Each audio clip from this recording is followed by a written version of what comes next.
Best Christmas Pageant Ever, Chapter 4. The first pageant rehearsal was usually about as much fun as a 3-hour ride on the school bus, and just as noisy and crowded. This rehearsal, though, was different. Everybody shut up and settled down right away for fear of missing something awful that the Herdmans might do. They got there 10 minutes late, sliding into the room like a bunch of outlaws about to shoot up a saloon. When Leroy passed Charlie, he knuckled him behind the ear, and one little primary girl yelled as Gladys went by. But Mother had said she was going to ignore everything except blood, and since the primary kid wasn't bleeding, and neither was Charlie, nothing happened.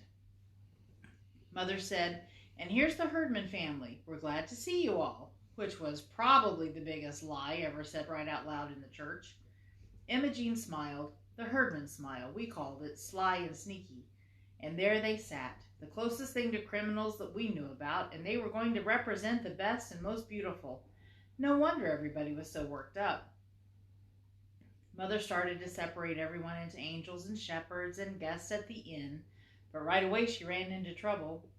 Who were the shepherds? Leroy Herdman wanted to know. Where did they come from? Ollie Herdman didn't even know what a shepherd was, or anyway, that's what he said. What was the inn? Claude asked. What's an inn? It's like a motel, somebody told him, where people go to spend the night. What people? Claude said. Jesus? Oh, honestly, Alice grumbled. Jesus wasn't even born yet, and Mary and Joseph went there. Why? Ralph asked. What happened first? Imogene hollered at my mother. Begin at the beginning. That really scared me, because the beginning would be the book of Genesis, where it says, in the beginning. And if we were going to have to start with the book of Genesis, we'd never get through. The thing was, the Herdmans didn't know anything about the Christmas story. They knew that Christmas was Jesus' birthday, but everything else was news to them. The shepherds, the wise men, the star, the stable, the crowded inn. It was hard to believe. At least it was hard for me to believe. Alice Windleton said she didn't have any trouble believing it. How would they find out about the Christmas story, she said. They don't even know what a Bible is. Look what Gladys did to that Bible last week. While Imogene was snitching money from the collection plate in my class, Gladys and Ollie drew mustaches and tails on all the disciples in the primary grade illustrated Bible. They never went to church in their whole life till your little brother told them we got refreshments, Alice said. And all you ever hear about Christmas in school is how to make ornaments and out of aluminum foil. So how would they know about the Christmas story? She was right. Of course, they might have read about it, but they never read anything except Amazing Comics. And they might have heard about it on TV, except Ralph paid 65 cents for their TV at a garage sale, and you couldn't see anything on it unless somebody held onto the antenna. Even then, you couldn't see much. The only other way for them to hear about the Christmas story was from their parents, and I guess Mrs. Herdman never got around to it before he climbed onto the railroad train, and it was pretty clear Mrs. Herdman had given up ever trying to tell them anything. So they just didn't know. And Mother said she had better begin by reading the Christmas story from the Bible. This was a pain in the neck to most of us because we knew the whole thing backward and forward and never had to be told anything except who we were supposed to be and where we were supposed to stand. Joseph and Mary, his espoused wife, being great with child. Pregnant, yelled Ralph Herdman. Well, that stirred things up. All the big kids began to giggle, and all the little kids wanted to know what was so funny, and Mother had to hammer on the floor with the blackboard pointer. That's enough, Ralph, she said, and went on with the story. I don't think it's very nice to say Mary was pregnant, Alice whispered to me. But she was, I pointed out. In a way, though, I agreed with her. It sounded too ordinary.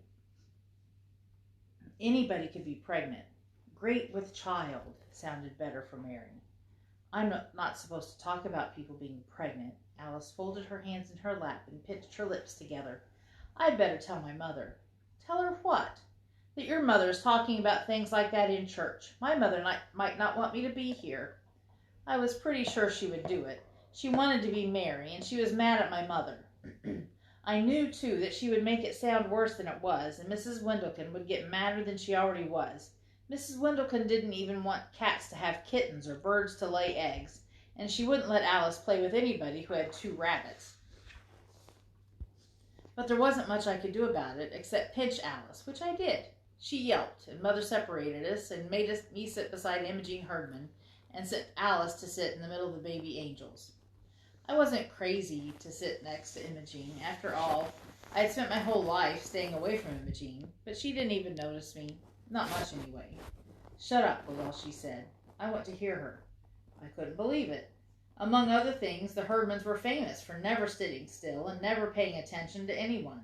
Teachers, parents, their own or anybody else's, the truant officer, the police. Yet here they were, eyes glued on my mother and taking in every word. "What's that?" they would yell whenever they didn't understand the language. And when Mother read about there being no room in the inn, Imogene's jaw dropped and she sat up in her seat. "My God," she said, "not even for Jesus?" I saw Alice purse her lips together, so I knew there was something else Mrs. Windleton would hear about, swearing in the church. Well, now, after all, Mother explained, nobody knew the baby was going to turn out to be Jesus. "You said Mary knew," Ralph said. "Why didn't she tell them?" "I would have told them," Imogene put in. "Boy, would I have told them. What was the matter with Joseph that he didn't tell them? Her pregnant and everything," she grumbled. "What was that they laid the baby in?" Leroy said. "That manger. Is that like a bed? Why would they have a bed in the barn?" "That's just the point," Mother said. "They didn't have a bed in the barn, so Mary and Joseph had to use whatever there was. What would you do if you had a new baby and no bed to put the baby in?" "We put Gladys in a bureau drawer," Imogene volunteered. "Well, there you are," Mother said, blinking a little. "You didn't have a bed for Gladys, so you had to use something else." "Oh, we had a bed," Ralph said, "only Ollie was still in it and he wouldn't get out. He didn't like Gladys." He elbowed Ollie. "Remember how you didn't like Gladys?" "I thought that was pretty smart of Ollie, not to like Gladys right off the bat." "Anyway," Mother said, "Mary and Joseph used the manger. A manger's a large wooden feeding trough for animals." "What were the wadded-up clothes?" Claude wanted to know. "The what?" Mother said. "You read about it. She wrapped him in wadded-up clothes." "Swaddling clothes," Mother sighed. "Long ago, people used to wrap their babies very tightly in big pieces of material so they couldn't move around. It made the babies feel cozy and comfortable. I thought it probably just made the babies mad. Till then, I didn't know what swaddling clothes were either, and they sounded terrible. So I wasn't too surprised when Imogene got all excited about that." "You mean they tied him up and put him in a feed box? Where was the child welfare?" "The child welfare was always checking up on the Herdmans. I'll bet if the child welfare had ever found Gladys all tied up in a bureau drawer, they would have done something about it." "And lo, the angel of the Lord came upon them," Mother went on, "and the glory of the Lord shone round about them, and—" "Shazam!" Gladys yelled, flinging out her arms and smacking the kid next to her. "What?" Mother said. Mother never read Amazing Comics. "Out of the black night, with horrible vengeance, the mighty Marvo—" "I don't know what you're talking about, Gladys," Mother said. "This is the angel of the Lord who comes to the shepherds in the fields and—" "Out of nowhere, right?" Gladys said. "In the black of night, right?" "Well," Mother looked unhappy, "in a way." So Gladys sat back down looking very satisfied, as if this was the least one part of the Christmas story that made sense to her. "Now when Jesus was born in Bethlehem of Judea," Mother went on reading, "behold, there came wise men from the east to Jerusalem, saying—" "That's you, Leroy," Ralph said, "and Claude and Ollie, so pay attention." "What does it mean, wise men?" Ollie wanted to know. "Were they like school teachers?" "No, dumbbell," Claude said. "It means like President of the United States." Mother looked surprised and a little pleased, like she did when Charlie finally learned the times tables up to 5. "Why, that's very close, Claude," she said. "Actually, they were kings." "Well, it's about time," Imogene muttered. "Maybe they'll tell the innkeeper where to get off and get that baby out of the barn." They saw the young child with Mary, his mother, and fell down and worshipped him, and presented him with gifts, gold and frankincense and myrrh. "What's that stuff?" Leroy wanted to know. "Precious oils," Mother said, "and fragrant resins." "Oil!" Imogene hollered. "What kind of a cheap king hands out oil for a present? You get better presents from the firemen." Sometimes the Herdmans got Christmas presents at the firemen's party, but the Santa Claus always had to feel all around the packages to be sure they weren't getting bows and arrows or darts or guns or anything like that. Imogene usually got sewing cards or jigsaw puzzles, and she never liked them, but I guess she figured they were better than oil. Then we came to King Herod, and the herdmans had never heard of him either, so Mother had to explain that it was Herod who sent the wise men to find baby Jesus. Was it him that sent the crummy presents? Ollie wanted to know, and Mother said that it was worse than that. He planned to have the baby Jesus put to death. My God, Imogene said. He just got born and they're already out to kill him? The herdmans wanted to know all about Herod, what he looked like, how rich he was, and whether he fought wars with people.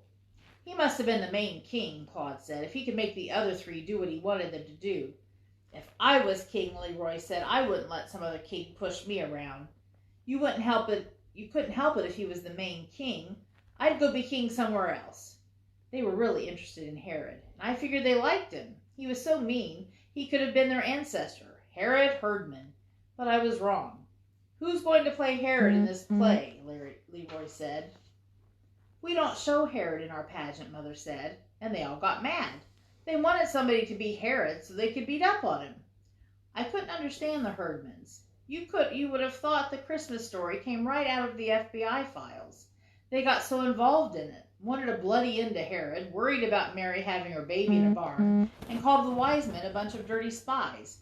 And they left the first rehearsal arguing about whether Joseph should have set fire to the inn or just chased the innkeeper into the next country.